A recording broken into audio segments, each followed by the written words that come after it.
So, you've probably heard about the Aztec floating gardens, right? Well, let me tell you, the real story is so much more incredible than that name even lets on.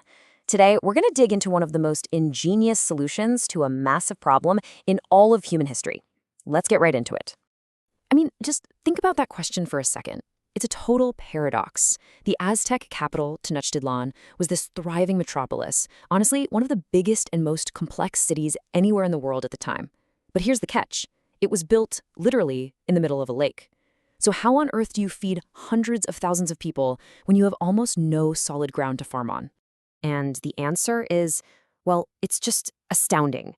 They didn't just find a workaround. They created an agricultural system so incredibly efficient, so productive that, get this, it could actually outperform many of our own modern industrial farms. I know it sounds impossible, but it was absolutely real. Okay, so to really grasp what a big deal this was, you have to understand the setting. It really is a paradox. This huge, powerful city, somehow thriving in an environment that seems completely wrong for large-scale farming. The city was smack dab on an island in Lake Texcoco. That means good, solid, farmable land was just about the rarest thing around. And at the same time, the population was exploding, which put this immense pressure on them to produce food right there, locally and reliably. This wasn't just some small challenge, it was a complete logistical nightmare. So how did they pull it off? This is where we need to tackle a pretty common misconception. You know, that romantic picture of these beautiful gardens just kind of magically floating across the water? It's not quite right. The reality is actually a masterpiece of engineering. Yeah, so on the left, you see the myth. These lovely, untethered rafts of plants. But the reality on the right? Wow, it's so much more impressive. These things weren't rafts at all. They were permanent, man-made agricultural islands built up from the lakebed and anchored firmly in place. All right, let's get into the nitty-gritty. Understanding how these platforms, which are called Chinampas, were actually built, well, that's when you see the true genius behind the whole Aztec food system. First off, what exactly is a Chinampa? Think of it like a raised garden bed, but instead of being in a backyard, it's a rectangular plot of land built right in the middle of a lake. It's kind of like a giant living lasagna, made by layering rich mud from the bottom of the lake with rotting plants. This wasn't just a pile of dirt, it was a very deliberate construction. So here's how they did it. First, they'd stake out a rectangle in a shallow part of the lake. Then they'd weave a strong wall of reeds between the posts to create a big rectangular box.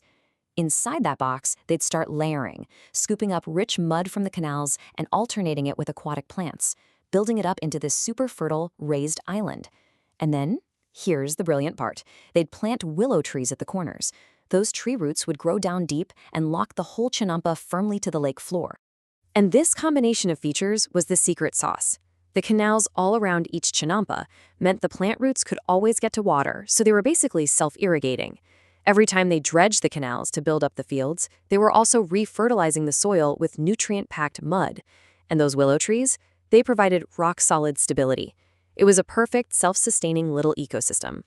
And all of this brilliant engineering led to one thing, a level of productivity that is just almost unbelievable.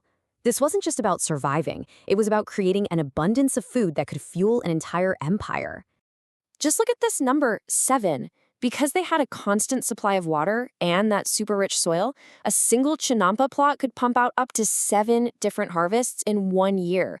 That is just a staggering amount of food, way more than they could get on dry land. They were farming all year round. And this is the part that blows my mind. This system wasn't just self-sustaining. It was so productive, it could actually have higher yields than some of our most advanced farming techniques today. And this really puts it all into perspective. They were growing corn, beans, squash, tomatoes, chilies, you name it. The amount of food they got per square foot was just off the charts. It was this incredible surplus that let Tenochtitlan support its huge population and become the heart of a massive empire. So, okay, really cool piece of ancient history, but why are we talking about a 700-year-old farming method? Well, because the principles behind the Chinampas, they hold some powerful lessons for the huge challenges we're facing with our own food systems right now. Look at this parallel. The Chinampas were all about biodiversity, and they worked as a closed-loop system where waste literally became food for the soil. They were masters of water management. Now think about our modern challenges, our reliance on single crops or monoculture. widespread soil depletion, and critical water shortages. The Aztec solution was already tackling the very problems we are struggling with today. And that kind of leaves us with this one big question. As we're all searching for more sustainable ways to feed a growing planet, you have to wonder, could some of the most important answers for our future be hiding in the incredible wisdom of our past?